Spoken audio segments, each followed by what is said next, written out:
Assalamualaikum semua. Nama saya Adam Hadi dari SK Sultan Omar. Hari ini saya ingin mempersembahkan sebuah rumah yang saya bina sendiri dengan konsep mesra alam dan kalis bencana. Rumah ini mempunyai 2 tingkat dan direka khas untuk memberi perlindungan serta keselesaan kepada penghuni sambil menjaga alam sekitar. Di bahagian hadapan terdapat sebuah kolam yang bukan sahaja berfungsi sebagai tempat menenangkan fikiran, tapi juga sebagai takungan air hujan atau banjir. Ini membantu mengurangkan risiko limpahan air dan memberi ruang simpanan semula jadi ketika hujan lebat berlaku.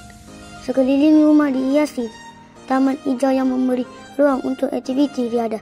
Terdapat padang bola dan gelanggang badminton untuk kekal aktif dan sihat. Di sebelah gelanggang pula, saya bina pusat takungan air yang berfungsi sebagai simpanan air bersih. Rumah ini juga dilengkapi dengan ruang saliran tambahan di sekeliling bangunan untuk menampung limpahan air jika berlaku banjir. Lantai rumah dibina sedikit tinggi bagi mengelakkan air masuk ke dalam rumah.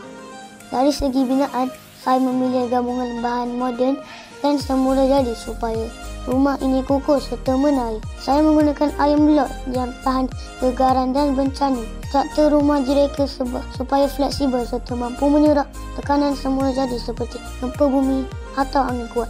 Masuk ke dalam rumah, pintu utamanya menggunakan sistem automatik, sebuah pustaka penuh dengan buku ilmu dan sebuah akuarium besar yang menenangkan. Saya juga menyediakan ruang khas untuk haiwan peliharaan yang boleh diberi makan, menjadikan rumah ini lebih mesra kepada alam dan makhluk hidup. Rumah ini juga mempunyai ruang rahsia yang juga berperanan sebagai bangkeruk. Naik ke tingkat 2, terdapat ruang hiburan dengan TV, bilik air untuk membersihkan diri, serta ruang solat dan wuduk. Saya juga menyediakan 6 komputer untuk pembelajaran. Di atas bumbung, saya sediakan taman hijau yang dipenuhi pokok dan bunga. Bukan sahaja cantik, tapi juga membantu menyejukkan rumah secara semula jadi. Atas bumbung, saya sediakan di panel solar turut dipasang di atas bumbung untuk menjana elektrik dari cahaya matahari pada waktu siang. Ini menjimatkan tenaga dan mengurangkan kebergantungan elektrik biasa. Rumah ini juga dilengkapi dengan sistem perlindungan kilat. Sistem ini menangkap dan mengalirkan sambaran kilat terus ke tanah bagi mengelakkan kerosakan peralatan elektrik, kebakaran atau bahaya kepada penghuni.